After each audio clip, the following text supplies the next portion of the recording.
Hello, my name is Nolan Feynman, and I'm here to talk about the American Dream. But what is the American Dream?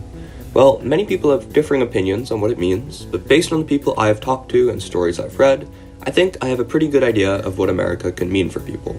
The American Dream is to be successful, and success is defined by the growth a person goes through and the difference in their starting position versus ending position. So, if success is the growth a person experiences, what does that mean?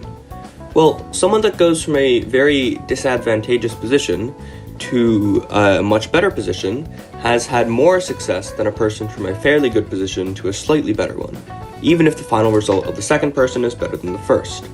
It's easy to think that whoever has the most money or the best job is the most successful, but these can be much more easily achieved if you start off in a good place. For example, my grandmother, Martha Feynman, was born to two parents that had a high school level education, and her grandparents only had a third grade level education. She was incredibly poor. As you might imagine, this was an extremely disadvantageous situation.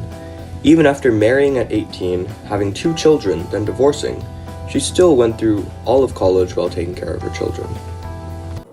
I was able somehow or another to actually do much better than my parents in terms of education. So I moved from what was essentially a working class family to become a law professor at a very prestigious university. From her starting position to the current day, she worked so hard to improve her status in life, while going through many setbacks and hurdles, which makes her incredibly successful. She has fulfilled the American dream.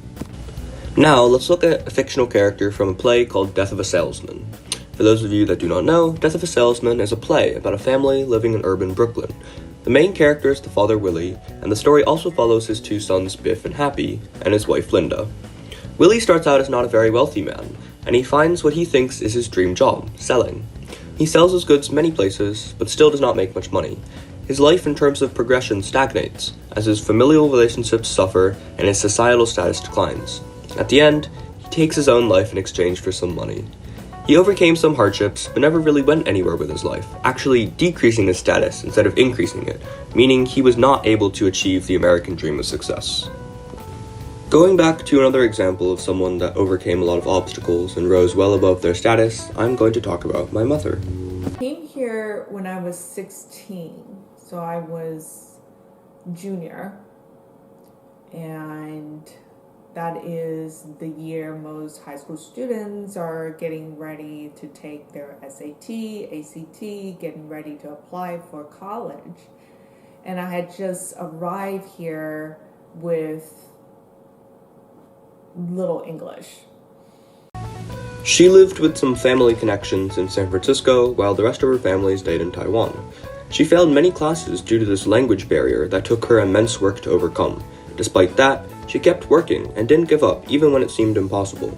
Going to college, she had almost no support from her family back in Taiwan, and as such had to work many jobs to pay off her loans. She finished college with 1 credit short from a triple major, and from then she just kept working hard and finding her place in this country. She had an immense disadvantage when she moved here, but now she's much better off, which is success. She was able to reach that American dream. Moving back to a fictional character, let's talk about Donna Fontaine from The Firekeeper's Daughter. The book does not cover a large portion of her life, and this means it is hard to see her growth status-wise. She grows mentally, but there's not much progression in her place in the world. Donna starts as a very conflicted character, split in two directions by both sides of her family.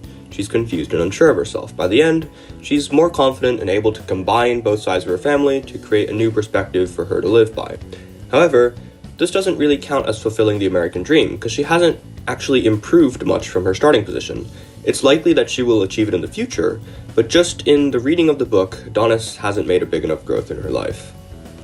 Finally, one more fictional character we will talk about is Eve from Eve's Diary, a short story by Mark Twain. This story is complicated in terms of success because it seems like Eve is successful.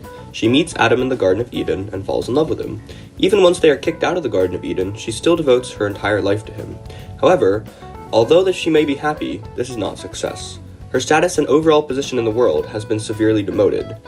She has not experienced the American dream because she has not gained, only lost. Eve may be happy with her place, but that does not mean she was successful, only happy. To finish, the American dream is the success a person achieves, and a person achieves success by elevating their position and overcoming hardships. Many people, both in real life and fiction, exemplify this dream, and many do not. In the end, America is a country where success is able to be obtained through hard work and perseverance, not by birth. That is the American dream. Thank you for watching. I hope you enjoyed.